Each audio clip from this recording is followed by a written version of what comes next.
Hi everyone, I'm Heather. Welcome back to Regenerate Fitness. This is a third installment of the client files for Paul. Well, we're almost at week 4 now, and Paul has been doing a great job with his diet and exercise plan. He's also run a 5K. We wanted to do sort of a measurement race for him to see where his strength is at, and he did the Hamilton 5K, Slancha 5K, and finished the 5K in 19 minutes and 54 seconds, which is incredible. Definitely a PB for Paul, so he's feeling good, and let's see what else he can do over the course of the spring as his strength increases. So that weekend, that was last weekend, Paul admittedly fell off the wagon a little bit with his diet. Celebrating his fastest 5K, he did indulge in some foods that maybe weren't the best calorically, but the idea here is that's life, and from time to time there's celebrations, there's outings, things like that where you do go a little bit overboard with the calories or drinks or whatever it might be, but to not get discouraged, just get back on the wagon and stay focused. Don't feel like because you slipped that one time that you've completely blown it. You haven't, you're still on track. So Paul, again, as we said, is almost at week 4 and has lost 10.5 pounds, has achieved his goal of the PB on the 5K, and is feeling really good about his energy. So right now we're going to focus on strength training for Paul. What the focus has been for him is where we've seen imbalances with him is his lower abdominal region as well as the glutes. So we're going to show you a few exercises that I've been working on with Paul to help strengthen those areas, to help him give him a little bit more power with his running, and hopefully keep him injury-free. So today we're focusing on the strength portion of Paul's program. Obviously lower body strength is really important for Paul's running, but we've also uncovered some imbalances, so we want to focus on those. Today we're going to be looking at exercises for glute strength as well as abdominals. Those are 2 areas that we found that he needed a little bit of help with. So we're going to be showing you the lunge as well as the plank. You'll also notice that Paul is working out barefoot, so we're doing that a lot with Paul so that he can work on the proprioception in his feet as well.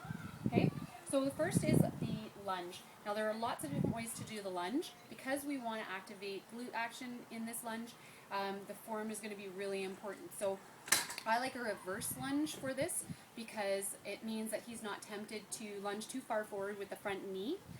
So Paul, I'm going to have you show the lunge. So reverse lunge, he's going to step back, and he wants to keep a very tall upper body, so straight line between the shoulder, hip, and knee joint. Okay, and when he comes back to standing position, the weight is in the heel of the front foot. So show that again, Paul, a couple times. Excellent. So he's obviously going to do both sides, 10 to 12 repetitions, and as weight as you get stronger. There are a few things that you want to look for that you're not doing in the exercise. So I'm going to have Paul demonstrate the incorrect form on the lunge.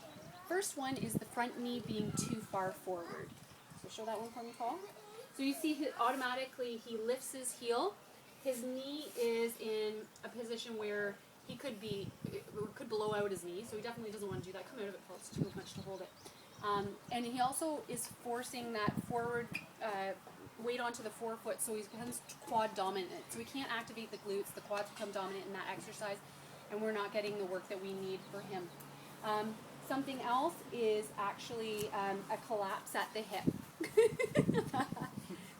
Keep rolling. So what happens often is with tight hip flexors, people have a hard time straightening out that body. So the knee comes in too close. Thank you. The knee comes in too close, and what needs to happen in that is to take a minute to stretch out the hip flexors so that you can lengthen that one out. Another thing to be careful of is that you are activating the outside of the thigh muscle and rolling the knee, not outside of the foot, but towards the little toe on that the front foot. So just show that one, Paul. Shall I turn this way? Yes, please.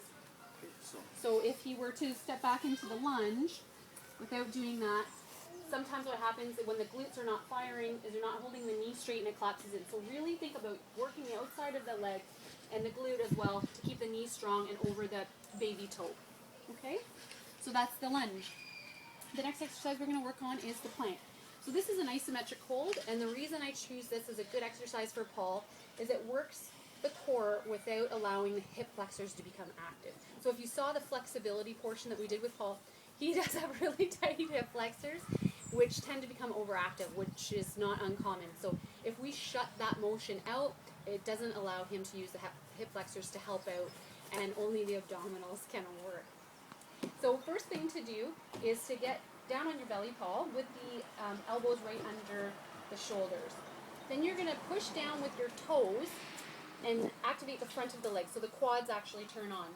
Then he's going to activate his glutes as well. Squeeze the glutes, and what happens there is the pelvis kind of automatically tucks under, and you shorten the distance between the hip bone and the lowest rib. So that's what you want to do. Shorten that up. Keeping the shoulders right over top of the elbows as well. Just come back a bit. Good. And bringing the belly button up towards the spine. And breathe.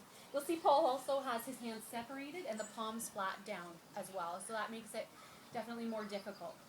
Bring your hips up a little bit more, Paul. And you can see that he is as flat as a board. Perfect. Come on out of that. So you want to try and hold the plank for at least 30 seconds if you can, working up to 90. Once you get to 90, you've got a good strong core, and you can start taking away a little bit of stability and challenging yourself a little bit more. And we'll look at that in later weeks. Thanks a lot, and enjoy your day.